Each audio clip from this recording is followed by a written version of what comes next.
Today we will talk about something which affects most female but often remains undisclosed. That is the axillary breast. What is axillary breast? Axillary breast are the small mounds or a small swelling below your axilla. That is, it precludes you from wearing the cloth which will show that area, or sometimes even with tight t-shirts or when you wear a gown, these areas are not seen that great in your photographs, or if somebody sees you it looks like a swelling. Today we will discuss about that issue. These underarm tissues are commonly called as axillary breast or accessory breast. What are the causes for that?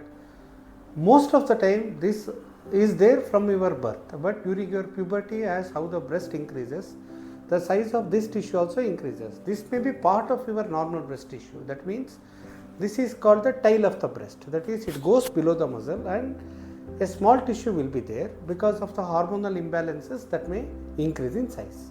For some people, the breast line may itself which goes from axilla to the groin, there may be a new breast tissue there. That is called as accessory breast tissue. And in very few cases, there may be just a fat tissue there. That is, it may be a lipoma or just a fat deposit in the axilla. Even though accessory breast can be seen in up to 3 to 15% of the patient, not everybody requires treatment. Usually patient presents with pain in that area, usually radiating to the back or radiating to the arm. Those people should be treated. Or sometimes the swelling would have increased rapidly during the course of 1 to 2 years, then we should treat it. Then, or maybe a lump within the tissue, that means it is suspicious of a malignancy. How we get a breast tumor, a breast cancer may occur also in that area, then we should treat that. Or we can't differentiate between a lymph node in that area and the accessory breast, then we should get treated. But not all of them requires treatment. Most commonly in my practice, why patient comes because of the cosmetic reasons. That is, they can't wear the sleeveless dresses or some kind of dresses where the tissue is clearly seen. How to treat this axillary breast tissue? It is a very simple treatment, as I told before. First, what we will do, first we will examine you. If required, we will do some investigation such as an ultrasound of that area to look for any mass in that, or if the female is more than 40 years, usually I will combine it with a mammogram. We will do the routine checkup. Procedure is a daycare procedure. What kind of procedure we do depends on how is the tissue. That is, what is the size of the tissue, whether the gland is hard or soft, and how much is the skin excess. Seeing all these things, if the gland size is very small and it is very soft and patient is young and the skin excess is not that much, this can be easily tackled with liposuction. Even if there is some excess skin tissue, we can manage it with using an RF device or an ultrasonic device so that the skin contraction will be better with that.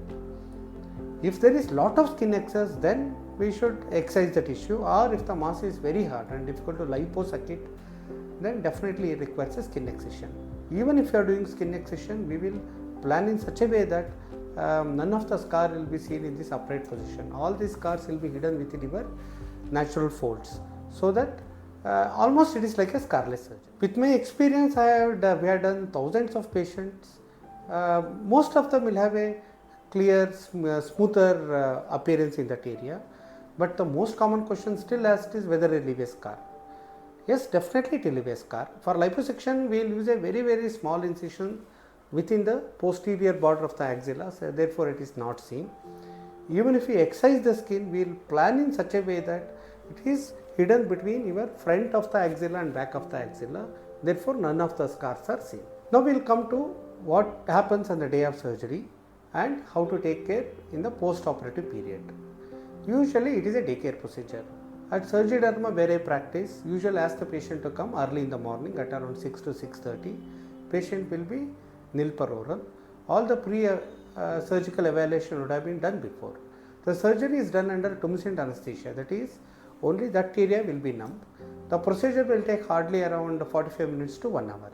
Most of the time patient can go out of the hospital by end of the day or by 7 o'clock or 8 o'clock in the evening. Okay, pain will be very minimal. Maybe they require painkillers for 4 to 5 days, and few other medications are given to reduce the bruising and reduce the edema there. But the most important part is, see, we have done the liposuction, but the skin should contract. and whatever excess fluid is there should be absorbed. For that we would have done a pressure dressing on the day 1. From day 2 or second or third day, I will ask you to come back and give a garment. That's called pressure garment. Pressure garment helps to contract the skin better, give a smoother appearance, shape the area better, and help to absorb whatever residual fluid is there. Therefore, it is a very simple procedure. And if you are concerned about accessory breast or axillary breast, please come for a consult with us. We are located at convenient locations in Bangalore, that is in one in Kalyannagar and one in Yelahanka.